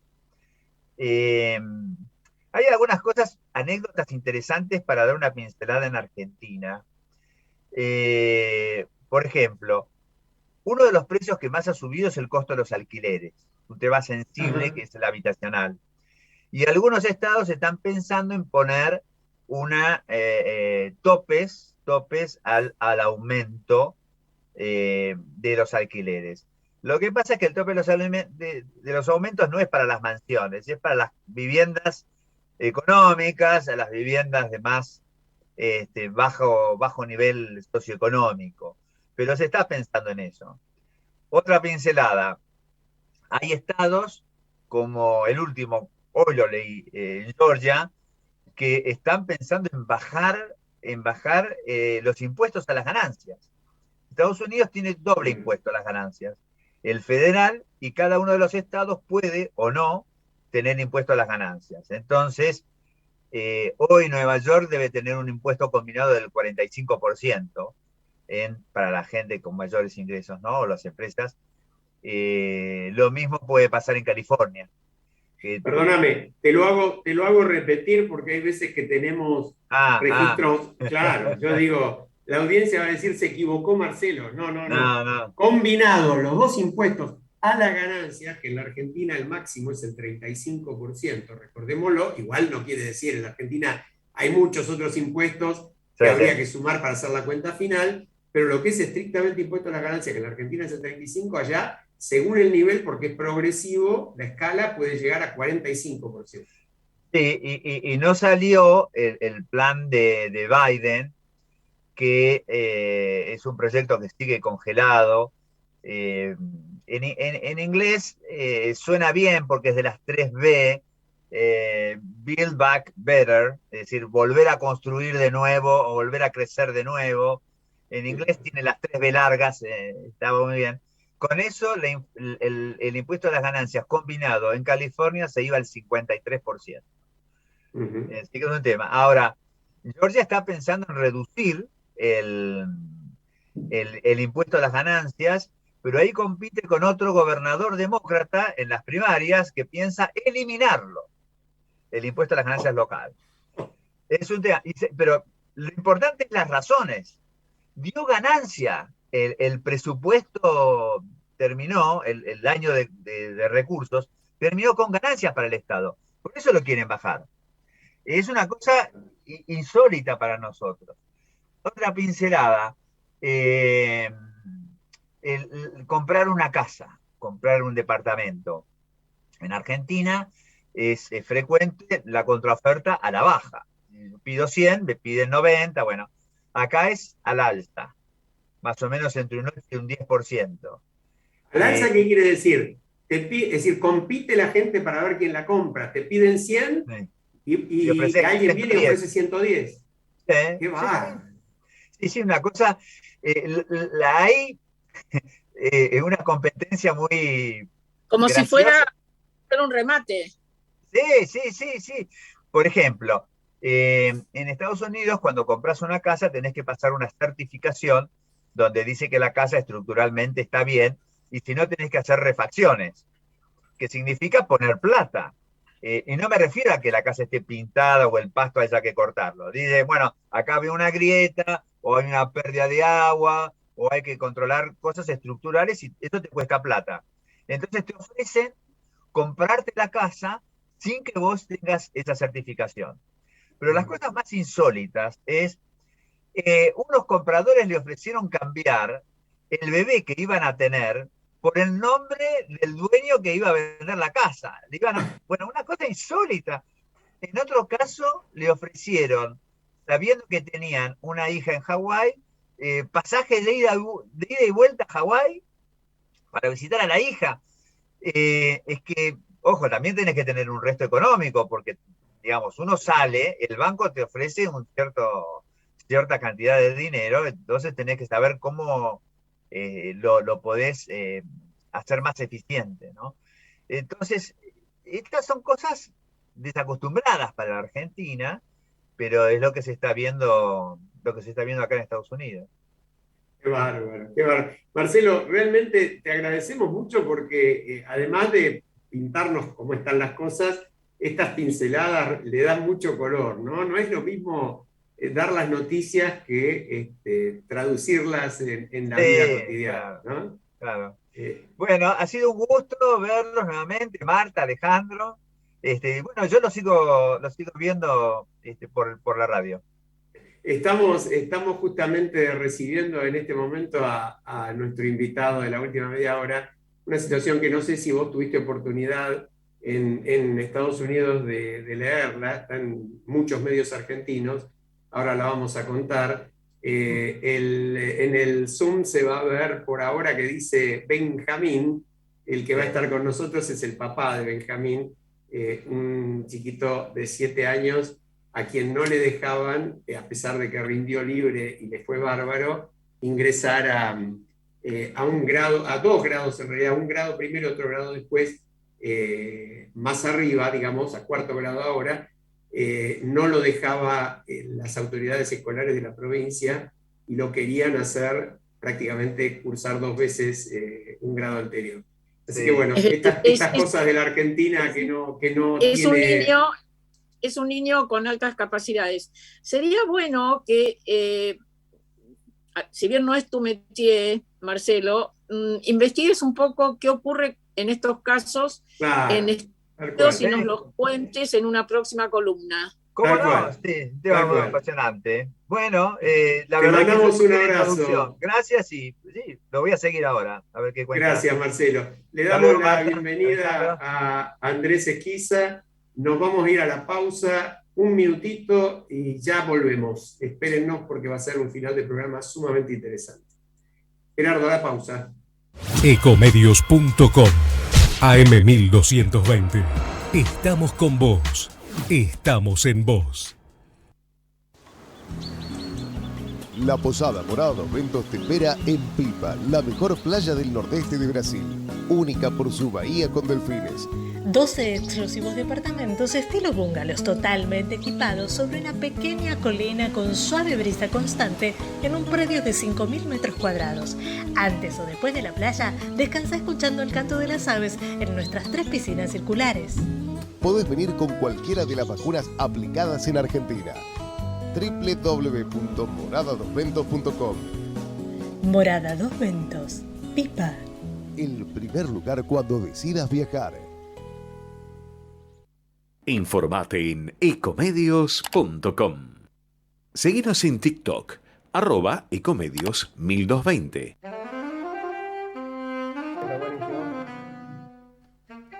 Bueno, estamos de vuelta, estamos con Andrés Esquiza. Los medios en general debe ser poca la gente que no se enteró, pero puede haber oyentes que no hayan leído o escuchado alguna de las informaciones sobre el tema de Benjamín.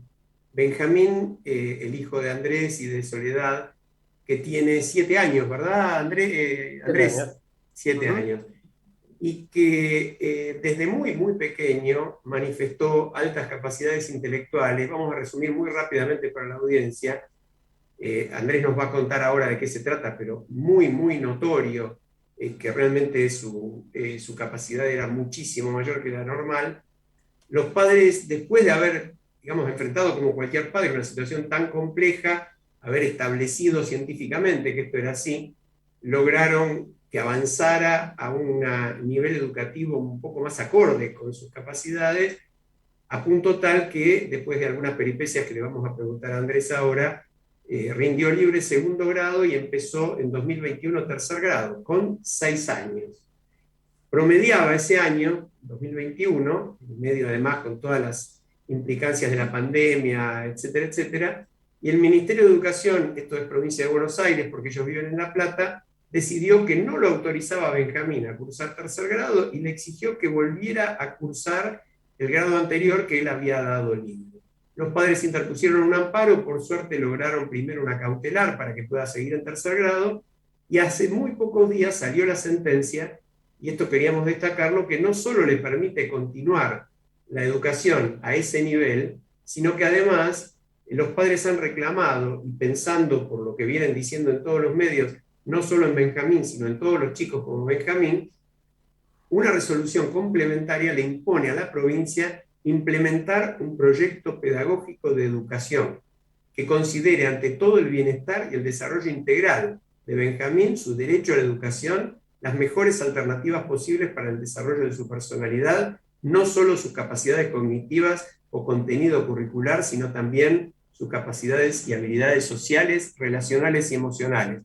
Lo quise destacar, Andrés, y te escucho para que nos cuentes un poco más de la historia, porque esa parte de la resolución de la justicia como abogado me hizo sentir que, bueno, salió un tiro para el lado de la justicia, ¿no? Y yo quiero agregar lo siguiente, porque lo que están llevando adelante los papás de Benjamín realmente es fantástico, y no solo lo va a ayudar a Benjamín, sino a muchos otros chicos, porque también en el fallo se dice que los niños con altas capacidades intelectuales son más de los que uno imagina. Hay un 15% de niños con capacidades intelectuales, y dentro de ese 15%, un 2% de superdotados. Perfecto, lo han resumido perfectamente los dos. Está muy bueno, y para eso estamos haciendo esto en parte.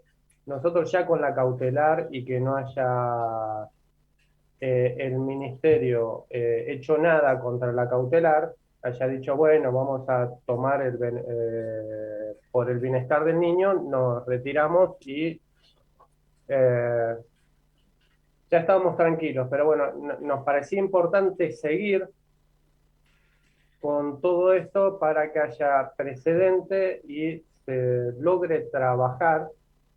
Bueno, como abogado hay una ley, el artículo 93 de la Ley de Educación Nacional, que habla de altas capacidades, pero lo reglamentó.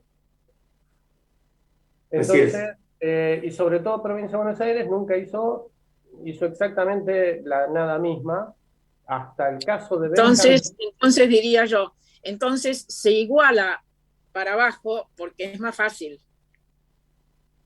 No, esto es peor que igualar. Bueno. Esto es atacar a una minoría. Claro. Está bien. Porque hasta ahora lo que venía haciendo es, nosotros no vamos a hacer nada, y Esteban Bullrich, que bueno, se retiró hace poco, En Cava sí, hizo una especie de articulación para que con un certificado de altas capacidades de un profesional y acreditando que era alumno regular de una escuela, podía rendir libre, que es lo que nosotros usamos. Y tantas otras familias con las que tenemos contacto, con chicos de altas capacidades, que para nosotros será la salida para no tener que pasar por el calvario del Ministerio de Educación de provincia, que es un... Bueno, era un calvario. Es ir a mendigar tocando puertas, ir a mendigar un poco de educación para nuestros hijos. Es terrible. Entonces, para saltar todo eso teníamos esta instancia. Pero este año, en vez de decir nosotros vamos a dar una solución a los chicos de altas capacidades en provincia, no, lo que decidieron fue cerrar la puerta a estos chicos diciendo, no reconocemos el artículo 93, no reconocemos la ley federal de educación, o sea, a nosotros no nos reconocieron un certificado dado por otra jurisdicción. Es como que no te dejen manejar en Córdoba porque tenés carnet de Catamarca, es una locura. Tal cual. Andrés, además yo diría que no solo se vulnera esa ley, esas leyes que vos mencionás, sino que se vulnera la Constitución Nacional, porque se vulnera el derecho a la educación y se vulnera el derecho a la salud de estos niños. Y ya te vamos a preguntar, o ya te estoy preguntando, ¿cómo ha vivido, cómo vive todo esto un niño de 7 años, en este caso Benjamín? Bueno, está muy buena tu pregunta. Te cuento una de las respuestas que obtuvimos los padres en el Ministerio de Educación, creo que fue justo antes de la pandemia, cuando entra la nueva gente, vamos a saludarlo como la Asociación de Padres de Chicos de Altas Capacidades, APACBA, de Provincia de Buenos Aires. La contestación fue, ¿y ustedes qué quieren? Si tienen un hijo con certificado de Einstein, ¿qué quieren ahora?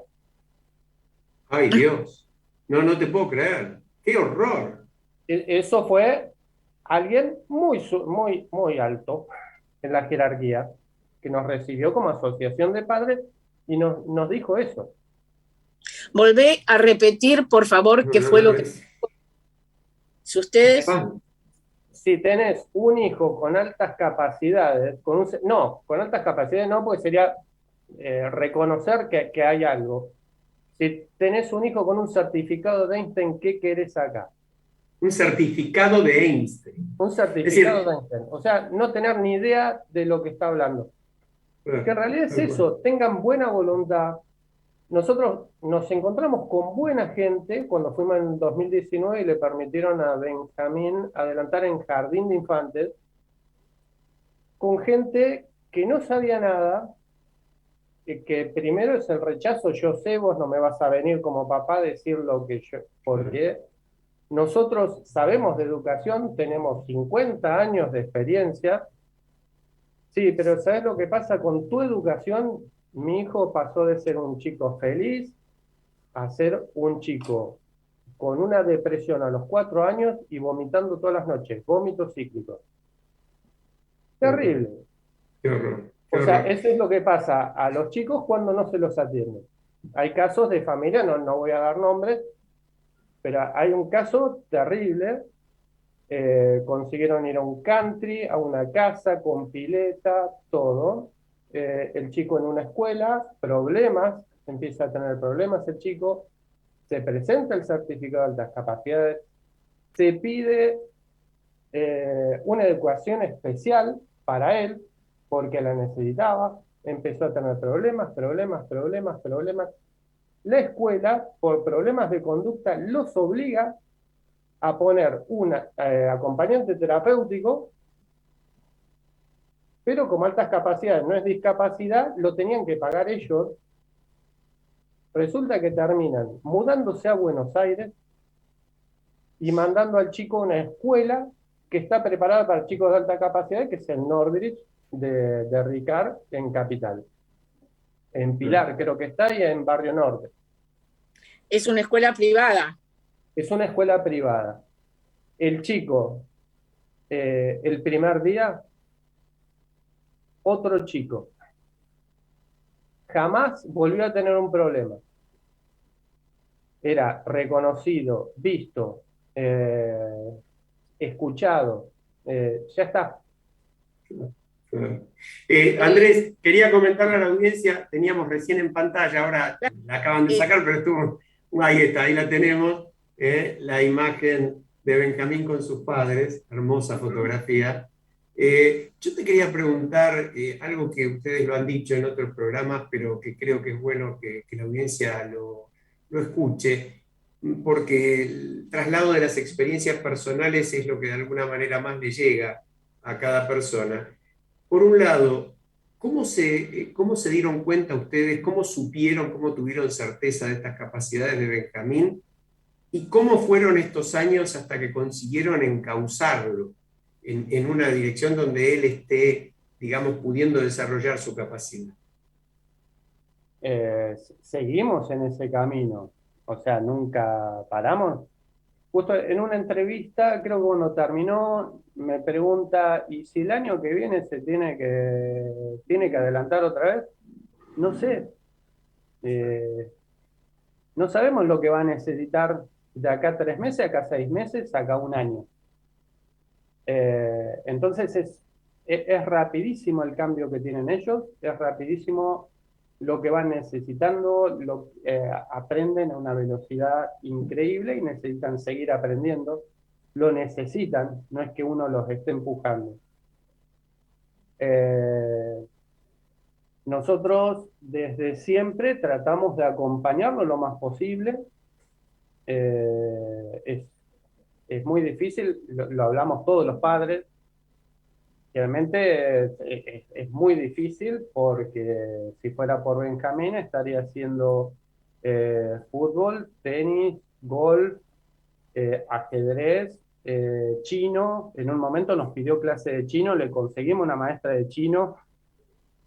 O sea, es terrible, es un desgaste tremendo. Una pregunta, Andrés, ¿es único hijo Benjamín?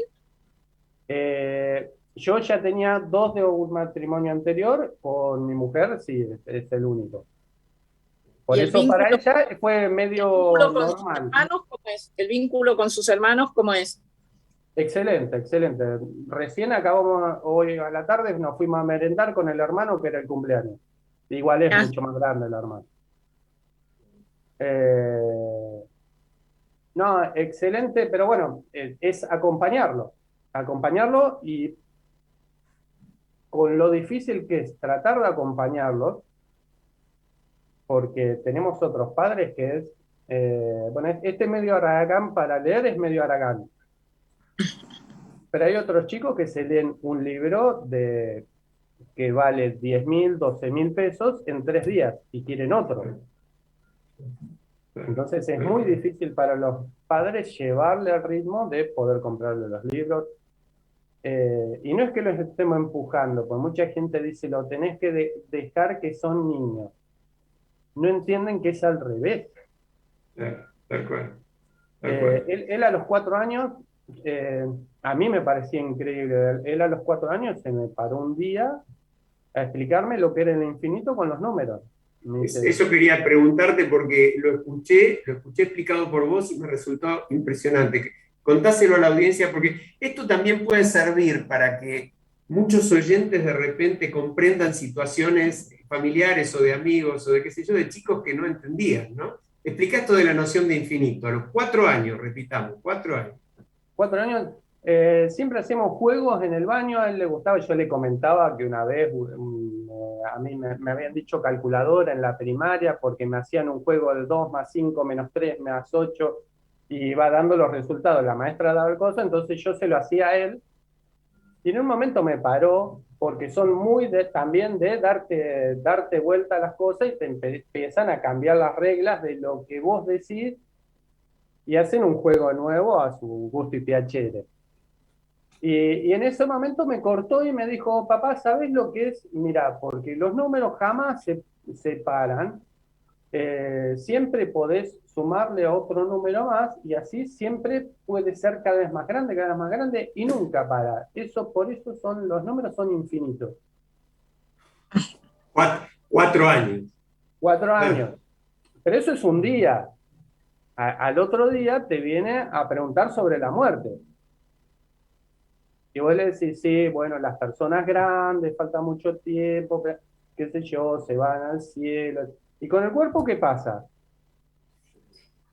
Claro, no les alcanza nunca, siempre necesitan. ¿Y cómo le explicas a un nene de 4 años lo que es la muerte y qué pasa con el cuerpo? Bueno, yo escuché o leí en alguna de las entrevistas que les hicieron a ustedes esta actitud de él frente a la maestra contando en jardín, también supongo que serían 3 o 4 años, Caperucita Roja, y él diciendo, el lobo no habla y no se ríe, ¿no? Este tipo de respuestas. Claro, pero ahí no, ahí pasaba otra cosa. Él no la aguantaba la maestra no lo aguantaba a él. Claro. Él reconocía que no la aguantaba. Bueno, ahí tuvo una genialidad. Yo soy coach ontológico. Y un día viene mi mujer y me cuenta, se había ido al jardín todo vestido de Boca. Y le va esta maestra y le dice, ¿qué bosterito te viniste, Benjamín? Y él la miró y le dijo, ¿y eso para vos es bueno o es malo? ¡Uy, Dios! 4 años.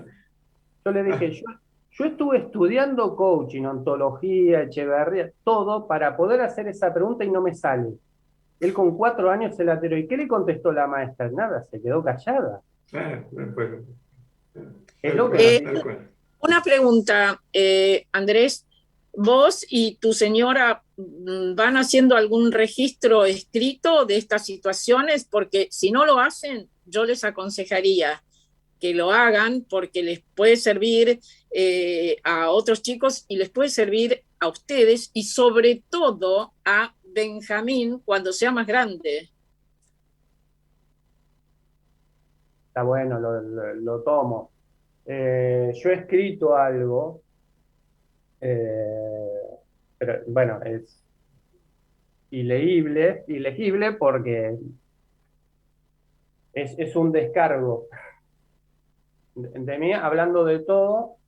En un momento me puse a pensar, bueno, esta maestra, todos los del ministerio que he visto, directivos, una escuela de las que nos echaron prácticamente. Y ahí dije, ¿qué es lo que pasó en todos estos lugares? Y siempre fue lo mismo. Ignorancia más soberbia. Qué barbaridad. Andrés, quiero leerle muy rápidamente a la audiencia. Vos mencionaste varias veces la ley nacional, vamos a recordar la 26.206. No era el 93 el artículo, pero era el número al revés, el 39. Según por lo menos lo que yo estuve viendo, que les impone a las autoridades organizar programas para la identificación, evaluación temprana, seguimiento y orientación de las alumnos, alumnas con capacidades o talentos especiales y la flexibilización o ampliación del proceso de escolarización. Es decir, como decía Marta, viene de la Constitución, pero en la ley está absolutamente reflejado. Lo único que tienen que hacer las provincias es cumplirla. Y ahí te pregunto, hay una sentencia. Esa sentencia del juez podría ser apelada por el gobierno. ¿Sabés vos si piensan apelarla, si piensan cumplirla? ¿Alguien del ministerio los contactó, por lo menos para decirles, bueno, ¿cómo resolvemos este problema? ¿Tuvieron alguna actitud en ese sentido? No, todavía no. Y el problema que tenemos es que para cumplirla se tendrían que capacitar. El problema que tenemos también los padres es que hay muchísimos muy pocos profesionales calificados para altas capacidades. En psicopedagogía no se ve altas capacidades, en psicología tampoco. Psiquiatría, tenemos un montón de casos de chicos que son o medicados o estuvieron a punto de medicarse. Porque molestan en clase. Entonces no prestan atención, síndrome de falta de atención, los medican y los aplacan. Tal cual. Y estamos hablando, como dijo Marta, de un porcentaje importante de los chicos. Estamos hablando de un 15% de chicos que tienen capacidades diferentes mayores y de un 2% de superdotados, que es una cifra muy significativa, sorprendente, ¿no? Pues fíjate, por eso le decíamos a Marcelo de Jesús, que es nuestro corresponsal en Estados Unidos, que vale la pena tomar el tema y ver cómo se maneja en otros países, porque es un tema del que prácticamente no se habla. Ustedes han logrado impactar en la opinión pública para que por lo menos se hable del asunto, ¿no? Sí, y te quiero hacer una pregunta sobre Benjamín hoy. Sí. Benjamín mañana va a la escuela, ¿en qué grado está? ¿Cómo está el vínculo con sus maestras, con sus amigos? ¿Ustedes lo definirían en este momento como un chico feliz, como un chico angustiado? Contanos un poco de Benjamín hoy y su escuela. Bueno, hace una semana estaba un poco con miedo porque hace 10 días te estoy hablando, pues tuvo una semana nada más de clase. Empezó una escuela nueva ahora, 4º grado, y empezó y volvió totalmente feliz, contándonos que eran recontra amables todos con él, que se había hecho amigos. Otras madres nos dicen, es uno más. El fin de semana ya lo invitaron, estuvo con un grupo de 5 chicos en la casa de otro de los chicos. Ahora el viernes tiene un cumpleaños, así que no puede ir a inglés, que tiene que ir a inglés porque se tiene que poner al día, porque está muy atrasado con respecto a sus compañeros. Pero está muy feliz porque para él es un desafío, porque hoy tiene que aprender cosas para ponerse a tiro de los compañeros que están más adelantados que él, porque él iba a una escuela mucho más light, digamos, que nos pareció que era una pedagogía muy que iba con cada alumno lo que iba necesitando, y al final no, era una pedagogía que era lo menos posible para no estresar ni al maestro. Entonces a Benja no le servía porque no aprendía. Eso sí, para él fue estresante, pero esta nueva escuela está muy contento y fue un cambio. Nosotros tuvimos una reunión con director, con 2 de los directores, con el maestro y el maestro de la parte de inglés. Y una psicopedagoga. Mi mujer terminó llorando de la buena voluntad que vimos. Porque lo que veíamos, la directora anterior nos dijo, por ejemplo, cosas como, no te preocupes porque acá está todo bien, porque nosotros tenemos una pedagogía que cada chico es distinto y cada chico es especial para nosotros. Y yo estaba muy preocupado porque yo sabía que el mío es especial en serio, y si lo tratás mal se rompe. Ya lo vi muy roto y no lo quiero ver roto otra vez, pero bueno, eso es lo que te decía, es la ignorancia más la soberbia de yo sé, y bueno, y después empezaron los problemas. En algún lado leí que en momentos de mucha angustia de Benjamín había dejado incluso de jugar al ajedrez, cosa que hacía. ¿Ha vuelto a jugar al ajedrez? ¿Tiene intenciones de volver a hacerlo? Sí, está jugando, es una de las actividades que eligió y que va a poder hacer ahora. Qué bueno.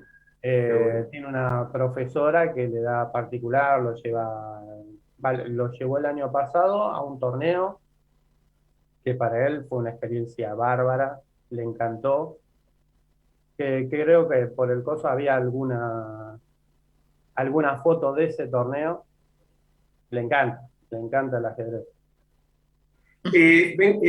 Andrés, a mí me sorprendió también, me puso contento, digamos, sonaba como algo muy lindo, escucharlos a ustedes, creo que era Soledad en este caso, hablando de Benjamín desde el punto de vista emocional, porque uno dice, un chico de 7 años que está yendo a 4º grado, por muy inteligente que sea y muy avanzado que esté desde el punto de vista intelectual, el otro tema, el emocional y el de las relaciones con los demás, no es tan sencillo, digamos. Puede estar muy, muy alto en un aspecto, pero lo que ella decía es que Benjamín socializa muy bien también, ¿no? Con chicos más grandes.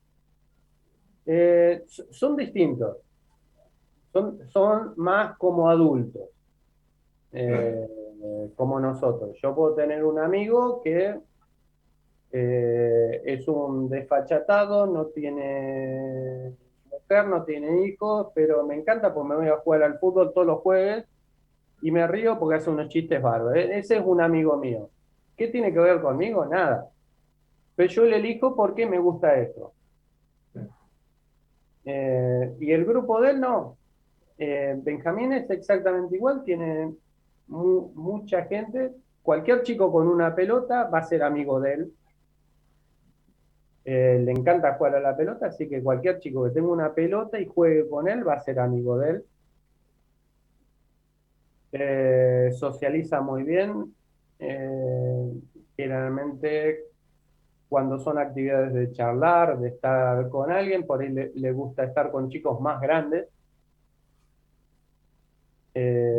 Una amiga fue la que lo metió en esto del ajedrez, una amiga de 10 años, hija de una amiga de mi mujer.